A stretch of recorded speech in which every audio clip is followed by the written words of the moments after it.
clip of his show online, all he's ever doing is talking about Fox News. So I say this is a sincere question.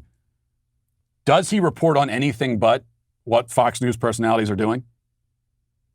He is like he's like the TMZ for Fox News personalities. He's like the paparazzi for Tucker Carlson and the rest of the bunch. And so here he is taking issue with Fox News personalities for an especially stupid reason. Let's listen. It's really important to see all these TV anchors, personalities showing themselves getting the shot. We've seen a lot of vaccine selfies from lots of folks at lots of different networks. It's been really inspiring to see. You know, the Today Show even brought the co-host outside for a live group vaccination this week. And Rachel Maddow on Friday on MSNBC talked about how she was really fearful of the needle, really worried about it. And yet it was important to get the shot, and she did. And there she is talking about it on air. So I say all of that to make the following point. Where are Tucker and Sean Hannity and Laura Ingraham? Where is Ainsley Earhardt and Steve Doocy and Brian Kilmeade? Where are the biggest stars on Fox getting vaccinated? I get it's a personal choice. I get that's between, the hosts and their healthcare provider. But everybody else is doing it, right, Matt? I mean, all across television, all these anchors are rolling up their sleeves. Why do you think we haven't seen the biggest stars on Fox News get vaccinated or show us their vaccine selfies? Roll up your sleeves and take those selfies. All right, let's get down to business. Let's get down to work. Roll up the sleeves. Let's take some selfies. All right? That's your responsibility. I understand it's a personal choice, but I am outraged that you have not taken a picture of yourself taking advantage of this personal choice and posting it online. I'm outraged by that. It's a personal choice between you and your healthcare provider, but I demand to see pictures. Okay, calm down, you weirdo. He is actually angry that he hasn't seen a picture of Tucker Carlson getting a shot. Is this some kind of weird fetish on his end? I don't understand it at all. But you see that right there, the screenshot. Fox's biggest stars have not shared vaccine selfies. I swear to you, when I saw that screenshot online, I thought it was a joke. I really did.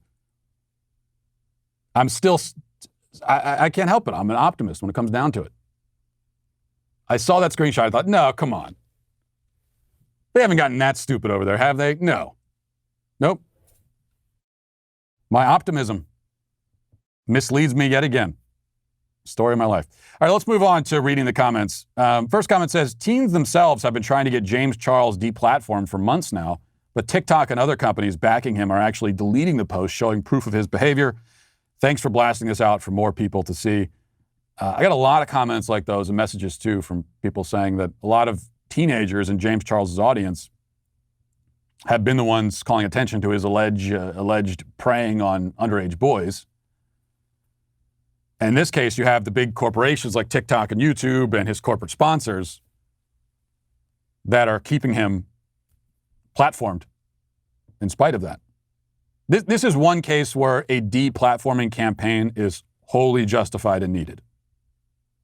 There's a lot of very good evidence, including James Charles, as we played on Friday, his own words, confessing, for example, that he's tried to fly high school boys out to meet him, presumably for sex.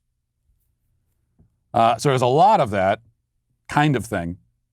Very good evidence that he is someone who's at least attempting to prey on underage boys. Yeah, deplatform someone for that? Yes, absolutely. Deplatform someone for sharing controversial opinions? No. But if they're using their platform allegedly to prey on children, yeah, definitely. But of course, in our backwards world, it's the opposite is how it works. You get deplatformed for the controversial opinions, but if all you're doing is preying on underage children, then you can keep your platform. All right, this is from S. Williams says, no adult who has ever used the phrase that's triggering unironically should be taken seriously for another moment in their entire life. Yeah, well, of course.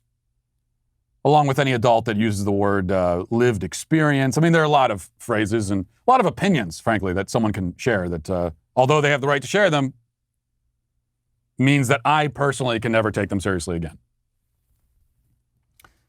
Bex McKay says, Matt's plan with the shirt is to wear it out of spite until the haters grow to genuinely love it, and it's already working. He's smarter than us all. And Morgan says, Matt Walsh's polka dot shirt is to Julia Child's pearls. Iconic. You should probably invest in a few more colors, Matt. Well, I told you.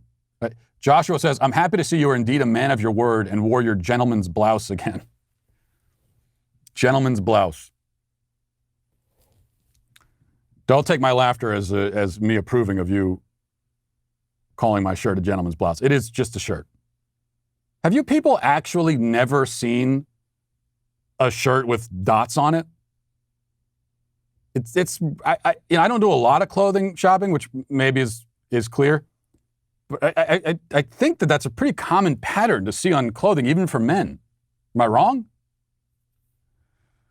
In any case, I promised I'd wear it once a week, and I will certainly do that. Krish the Neat says, fa'afafines are a real thing in Samoa and quite common. It means in the way of the woman. I lived there as a kid and will always remember the huge guy in a muumuu named Rosie. He ran the motel where we were staying in and dressed like a woman with makeup and a long braid. He also had a wife and kids. Well, and there you go. So what you're saying there proves my point that I made on Friday. You may have in other cultures people who break the gender barriers and so on, so-called quote-unquote non-binary people. But the guy wearing the muumuu named Rosie with a wife and kids, right? Correct me if I'm wrong. He's not actually claiming that he literally is a woman.